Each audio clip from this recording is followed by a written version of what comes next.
kota Madinah.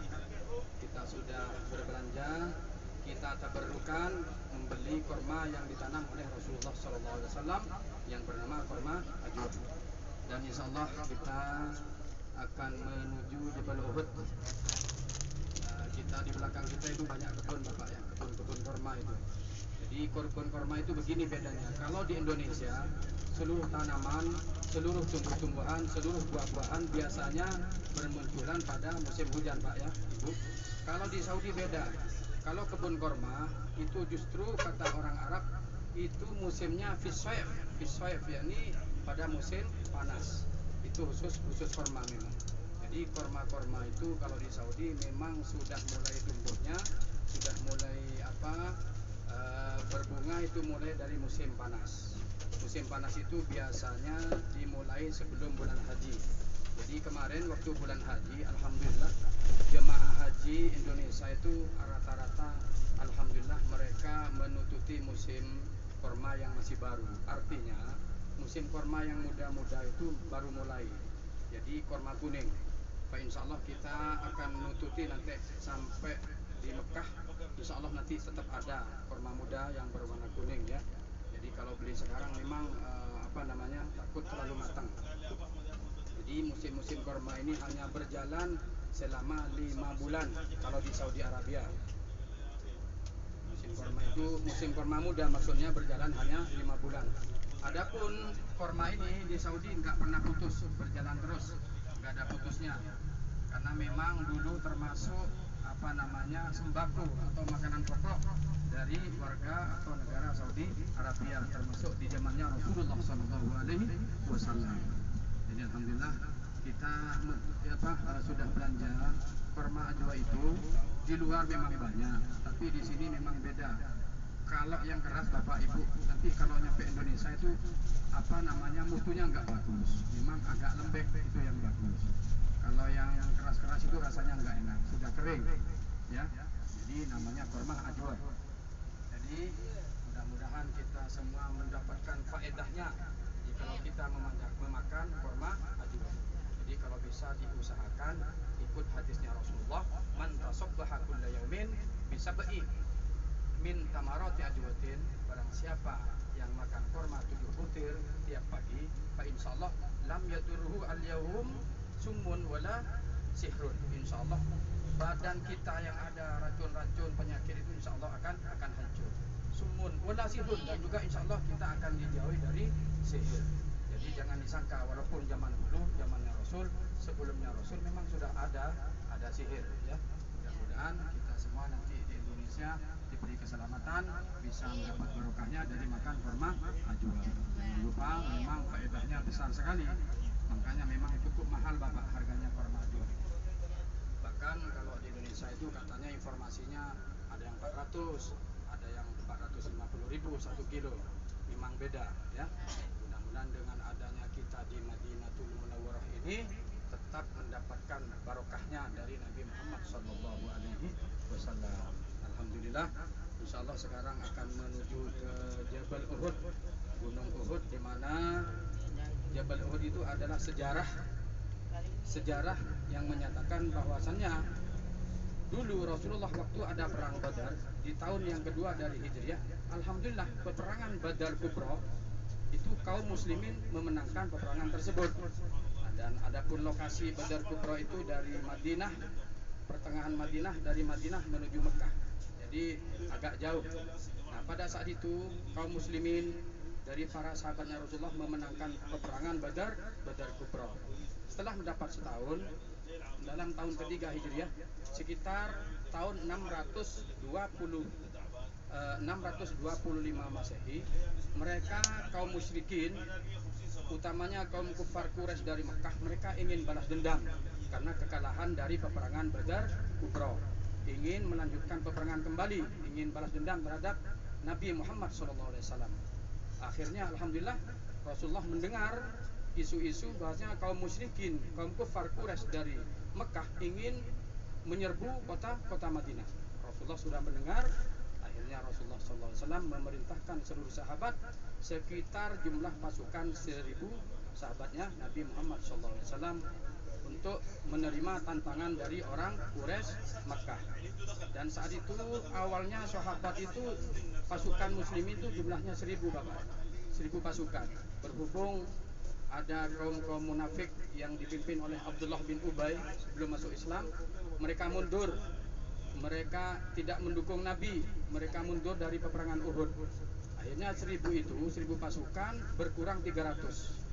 Jadi 1000 dikurangi 100, maka jumlah pasukan waktu itu, pasukan perang Uhud Rasulullah berjumlah 700. Adapun peperangan Jabal Uhud ini dari kaum musyrikin, dari kaum kufar Quraisy dari Mekah itu berjumlah 3000 pasukan orang Quraisy, pasukan orang kufar. Jadi beda jauh Pak ya. Jadi 3000 melawan 700. Tapi subhanallah waktu itu peperangan di Jabal Uhud peperangan Jabal Uhud yang dipimpin oleh Rasulullah hampir menang sebetulnya. Pada waktu peperangan sangat dahsyat, pasukan panah yang ada di Jabal Uhud nanti kita lihat ya. Jadi nanti di Jabal Uhud ini ada namanya Jabal Rumat, yaitu gunung tempat pasukan panahnya sahabat Rasulullah. Itu sudah menang pertama, sudah menang. Namun para sahabat yang ada di Bukit Rumat tersebut, di tempat gunung pasukan panah, mereka tergiur, mereka tergoda dengan barang-barang harta-hartanya orang musyrikin yang sudah ditinggalkan. Akhirnya pasukan yang di atas panah tersebut, di bukit panah tersebut, meninggalkan gunung itu, gunung kecil, gunung Rumat. Jadi berhubung tergiur dengan barang-barang mewah punya orang musyrikin, akhirnya pasukan panahnya itu meninggalkan itu. Mereka lupa dengan pesan Rasulullah bahwasannya suruh tetap berjaga, tetap siaga di gunung Rumat. Jadi kita cukup singkat saja ceritanya. Pada akhirnya berhubung pasukan panah meninggalkan gunung tersebut, akhirnya pasukan Quraisy naik kembali, pasukan kafir naik kembali ke Jabal Rumat, ingin balas dendam. Mereka menyerang dari belakang yang dipimpin oleh Khalid bin Walid. Pada waktu itu ya jaraknya jauh dari dekat. Jadi lokasinya tempat pasukan panah dengan Jabal Uhud itu di depannya. Jadi yang dimaksud Jabal Uhud adalah kenapa kok dinamakan Jabal Uhud? Karena Jabal itu sendiri, karena gunung itu sendiri menyendiri, artinya sendirian, nggak ada sambungan gunung yang lain. Dan panjangnya gunung itu kira-kira 7 kilo Bapak, panjang Jabal Uhud itu. Jadi bukan yang Jabal yang kecil itu. Nanti kita lihat lokasi, bahwasannya sebagian kitab ada yang mengatakan Jabal Uhud itu juga termasuk ahli surga nanti, di surga. Makanya dinamakan Uhud 1. Jabal Uhud, Jabal 1 artinya Jabal menyendiri, artinya Jabal itu tidak misah dengan gunung yang lain, panjang. Tingginya sekitar 1050 meter tingginya, adapun panjangnya 7 kilo, itu Jabal Uhud. Dan kemudian jaraknya dari Masjidil Haram, jaraknya dari Madinah. Nah, kita lihat sebelah kanan, orang yang banyak naik ke atas itu adalah Jabal di mana tempat pasukan panahnya Rasulullah dulu, di situ. di sebelah kiri. Di situlah gunung yang kecil ini, bukit yang kecil ini adalah Jabal Rumat atau Jabal tempat pasukan panah. Adapun Jabal Uhud di sebelah mana? Yang besar ini, yang kita lihat yang besar ini. Panjang ini ya. Yang panjang itu, panjang sekali, bukan di sini saja, panjang. Cuman Jabal ini nggak nyambung dengan Jabal yang lain, menyendiri. Panjang sebetulnya. Jadi yang besar itu adalah Jabal Uhud dan yang kecil adalah Jabal Rumat. Jabal Rumat artinya gunung tempat pasukan panah. Nah, jadi sebabnya kekalahan Jabal Uhud adalah karena sahabat itu sebagian pasukan panah meninggalkan pesannya Rasul, meninggalkan Jabal Rumat. دقيقة يا مدير، وقف فين هنا؟ طيب دقيقة بس أنا أكلم شوية. طيب والله بعيد يا أبوي. والله مشكلة يا دقيقة. طيب هو ده في بس يمشي. والله يا أبوي بعيد مرة. طيب ننزل. طيب بالله دور ممكن مكان ثاني. الإشارة. Ya betul, kita lihat dari belakang Bapak Ibu memang parkirannya banyak. Kita turun dari sini aja Kak? Kenapa? Turun dari sini atau enggak? Enggak, kita harus ke sana. Lihat, makanya kita walaupun posisi panas Bapak, kita kita tabarukan aja mau ziarah ke makamnya Sayyidina Hamzah. Beliau adalah pasukan perang Uhud yang gugur pada saat itu. Jadi banyak yang akan diceritakan sebetulnya. Ayo irja bagian yamin billah. Kita lihat sebelah kanan yang kecil mereka berfoto adalah itu sejarahnya perang Uhud, kekalahan waktu itu. Jadi sahabat waktu itu ada di atas Bapak ya.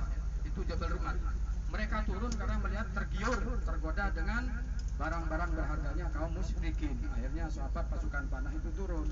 Berhubung ditinggalkan maka akhirnya pasukan Quraisy balas dendam dari belakang. Itu ceritanya ya.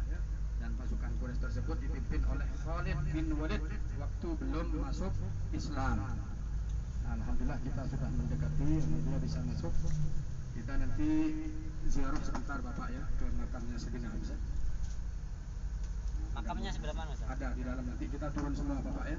Enggak apa-apa, semuanya memang panas, memang musimnya panas. Enggak bakalan istilahnya tetap barokah ya, karena niat ziarah terhadap Sayyidina Hamzah bin Abdul Muthalib.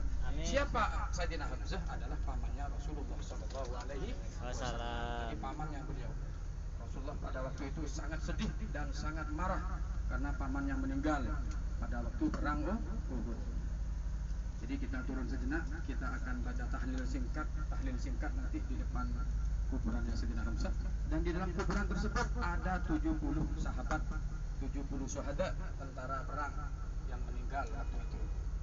Nah, kita perhatikan ya posisi busnya, nanti kita kembali bersama.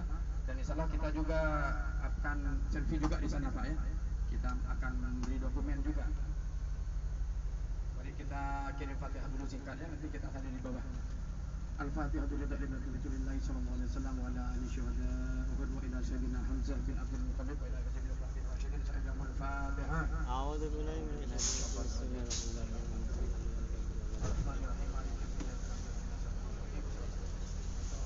Mari silakan turun. Kita bersama-sama kembali juga bersama ya. Biasa mohon maaf memang kalau panas harus dipaksakan ya. Bawa. Kita nanti di depan kuburan baca tahlil singkat dan foto bersama. Tetap hati-hati dengan barangnya ya. Kalau ada barang yang berat nggak usah dibawa, nggak apa-apa. Tetap aman. Taruh di mobilnya, taruh di bis.